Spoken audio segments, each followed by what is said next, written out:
Hey guys, welcome back to today's video. Today is Wednesday, June 3rd, 2020, and today we're going to be taking a look at the 2020 governor election. So I apologize for this video coming out pretty late. I thought it was a lot earlier in the day when I was going to record this video, but I'm just now getting to it. So it's going to upload sometime around 10:30 at least. But taking a look at the 2020 governor map, there isn't too much to talk about. We're talking about just a handful of competitive races. It's nothing similar to what we saw in 2018. In the 2018 governor elections, there was around 34 seats, I believe, up for grabs. And there are some in off years: Louisiana, Kentucky, Virginia, New Jersey. These are all states that are off in different years. Mississippi. So maybe it's 34, 35. But now in 2020, we are having numerous elections. So, sorry, not numerous elections. A couple of elections, 11 in total, but only really a few of them are going to be competitive. When we're looking at the overall map, again, number one, a lot of these are decided, but the only reason why we're focusing on the governor elections just a tad bit more than usual is because redistricting will come as a result of the 2020 census, and it will be very important for both parties that governors are elected on both sides. Now, not much is going to change with an 11 toss-ups map, especially with a number of them being considered safe for either political party right now, but I will say that there's still a lot of money that should be invested in some of these races for both parties, considering that the states that they're going to be focusing on might be prime targets for redistricting. For example, let's say states such as Montana, where they're now introducing a second district most likely. And if there's a Republican, they may end up drawing two Republican districts, or if there's a Democrat, they might gerrymander one with one Democratic district and one Republican district. You never know. For North Carolina especially, that's going to be a big one for both parties because that one just recently got redrawn even after the 2018 midterm elections because of how gerrymandered that state is. I wonder if Maryland's next, but right now there are 27, I believe, Republican seats, or 26 Republican seats nationwide, and 24 Democratic seats. That's after 2018, it was 27-23, but Kentucky flipped blue in 2019. So looking at the overall map, it's very much in the same. Very much in the interest of the Democratic Party to keep that number because there's a number of possibilities for them to lose it given the states that are up. At least most of them went to Donald Trump in 2016. Indiana, West Virginia, Missouri, North Carolina, North Dakota, Montana, and Utah, two of which with Democratic incumbents. And West Virginia is an interesting case. So if you're wondering what happened to West Virginia, it had a Republican governor. Now it's a Democratic governor. Had a Democratic governor. Now is a Republican governor because of the party switch back in 2017. Jim Justice switched political parties, and now he represents West Virginia as a Republican. As for the surrounding states, they've pretty much just stayed Republican for quite some time now. North Dakota and Utah and Indiana, these are all states that we know are going to be pretty solid for the GOP. Indiana, the Republican Party definitely did get a run for their money back in 2016. Mike Pence was an unpopular governor, and the Democratic candidate actually led in the governor's race there for quite some time. If you look at the 538 model from 2016, they were supposed to win that race by 27% at some point in time based off the polling data. But obviously, since Mike Pence got chosen as vice president and Donald Trump ran up the numbers in numerous states compared to Mitt Romney's margin or Barack Obama's smaller margin of loss in those states, it carried along a number of Republican candidates, and the Republican governor probably wouldn't have won re-election if Donald Trump wasn't at the top of the ticket. Mike Pence being very unpopular, it didn't really incentivize many Indiana voters to have him in the White House per se. So I still think that Mike Pence being on the ticket still hurt Donald Trump. He probably could have won by a little bit larger if he chose a different vice presidential nominee. But Donald Trump was really the only candidate that could inspire voters that had previously been Democratic voters for the cases of the Rust Belt and down in the South in Ohio and Iowa, and definitely in the same region at least would have had an effect on Indiana voters as well. But it's definitely not going to be competitive this time around. For West Virginia, even though Jim Justice is a former Democrat, it's going to be safe Republican. He's probably either going to win by a very large margin, or it still could be 15%, which is a large margin in my books. But regardless, I don't think the Democratic Party I don't think they have too much of a chance in the state of West Virginia. For Washington, actually, it's very interesting here. Jay Inslee is running for a third term in the state of Washington. And I would say that it is going to be a pretty interesting whatever he does with his third term. He ran in 2020 as a presidential candidate. If Joe Biden doesn't end up running for re-election, if he wins the election, which based off the numbers that I currently have right now, I do have him winning the election. I think Jay Inslee might end up running back for president. He pretty much ran a single-issue campaign and really didn't amount to anything, but it's just the fact that he did run for president and now is running for a third term. There was some discussion about a possible replacement for his seat, but I guess not. I guess he's going to have a pretty safe and solid race there.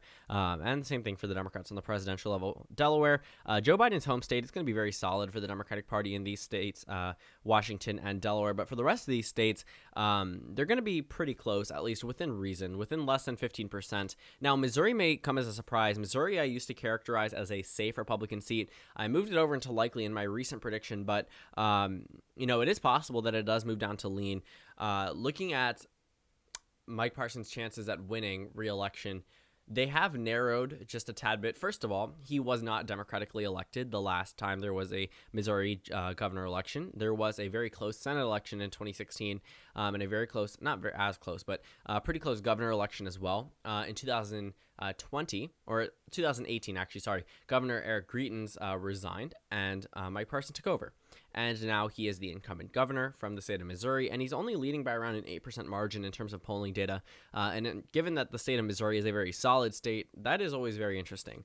In 2018, Claire McCaskill did lose her Senate seat, but in 2016, the Senate race was within single digits, and it was around 2-3% margin of victory for Roy Blunt, the incumbent Republican. And then Josh Hawley ended up winning in Missouri in 2018. So while Missouri, face value, has two Republican senators, one Republican governor, and numerous Republican representatives, it still has a possibility of being close, as the data suggests.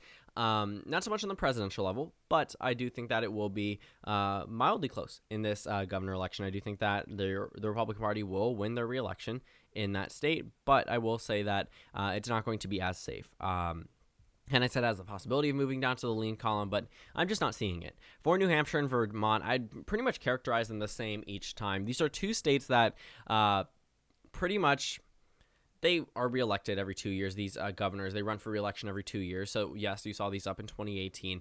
And though they are Democratic states, they are very much Republican liberal states in the sense that what you may consider a Democratic centrist, you could also consider to be a Charlie Baker type Republican in those states. And that's exactly what Chris Sununu from New Hampshire and Phil Scott are from Vermont. They are not Donald Trump Republicans. They did not win based off a very conservative agenda. They are very much Republicans in name only, in the sense that based off the modern Republican Party that we have right now, you would not necessarily classify them as Republicans. But this type of, not necessarily bipartisanship, but I don't really know how to describe it as well as I could, but the Republican type candidate in those states typically is very liberal. And it does resonate very well with those voters. Keep in mind, Vermont used to be a very solid Republican state prior to Bill Clinton's election. And it still goes to show that in some of these southern states, they still continuously elect Democrats, even though they became Republican states in the early 2000s. So they still hold some of their previous identity. And the same thing goes for these states. And they do have a pretty popular approval rating. Looking in the top 10, we have Phil Scott, and we have Chris Sununu, and Charlie Baker, and Larry Hogan. So pretty much all those northern states, they love their governors. And with 22% disapproval rating and 30% disapproval rating, I'd say that their chances are fair. But I do think that with increased turnout for the 2020 election, it is possible that New Hampshire does narrow down to lean, but Vermont, even though the lieutenant governor is running, I'm going to say Vermont goes to the Republican Party by a likely margin, and New Hampshire by a lean margin. There's going to be a lot more focus for Democrats in New Hampshire than there is in Vermont, because they know Vermont and how it's going to go on the presidential level, and New Hampshire, not so solid. So when we're looking at the overall map, that leaves us with two states. So North Carolina, I'm actually going to move this characterization over into the lean Democratic column. Previously, I did characterize this as a tilt Democratic column state, but its approval ratings 47% to 32%. It's pretty fine. I mean, 15 positive statewide. And taking a look at all of the data that we have right now, they're showing margins of victory for Roy Cooper possibly 12-15%. Keep in mind, the last time he ran, he was running at the same time as Donald Trump. While the Senate election went to the GOP and the presidential election went to the GOP in North Carolina, the Democrats won the governor election. And it wasn't a close race. It was a super close race. It was 0.2%. He was running against Pat McCrory, the incumbent Republican, who ended up losing and called a recount, but nothing really ever happened. North Carolina didn't change. Roy Cooper ended up winning, and it was a pretty big shock, though he did lead in polling data. Also, Hillary Clinton also led at some point in time as well. So North Carolina was also supposed to be competitive, but it ended up going to the Democrats, disregarding the Senate and presidential election results, and I think that it will now. They have a popular Democratic governor. He's handling the COVID-19 situation fairly well based off of the approval from the citizens of North Carolina. And I will say that his polling data is very appealing for his reelection bid. We're talking about 12-15% in terms of statewide races when the presidential election in the same poll is within a couple of percentage points. So they are fairly accurate, and it goes to show how much support there is for him. As for the state of Montana, I will say the Democrats might narrowly carry it. It's going to be very difficult. Steve Bullock's running on the Senate election, so keep that in mind. His incumbent lieutenant governor is now running for this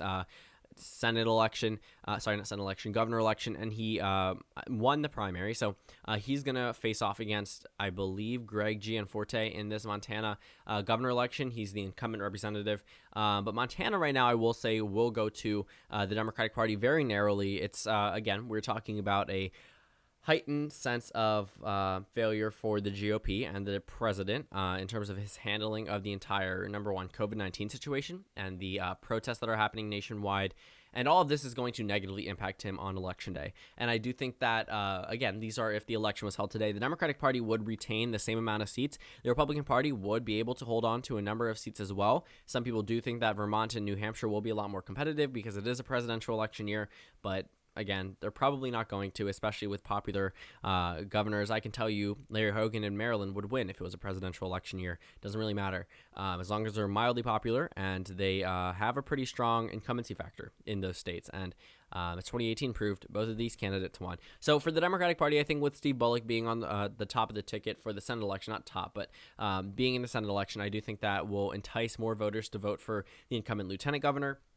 Again, a lot of things in Montana. It is a very small state, very, very small state. I think that the Democratic Party might send some money to these governor elections, but it's pretty much just going to be name recognition. And also, I think Greg Gianforte's former scandals are going to be brought up as well in this governor election. So that finishes off the map at 24 Democratic seats and 26 Republican seats. These are probably going to be updated, not as often as the Senate or presidential election, but I will say that they should still be covered. Redistricting is going to be very crucial for the 2020 House elections. Sorry, not 2020, but future House elections after 2020. So I think that it will be very important for both parties to get as many governorships as possible. So it'll probably just end up around the same, 26 to 24 in favor of the Republican Party, but it's a very big increase for them compared to where it was in 2016. I believe it was 33 to 17 nationwide. So that's pretty much it. Again, thank you guys so much for watching this video. Make sure to comment down suggestions below. Subscribe if you haven't already, and I will see you all tomorrow.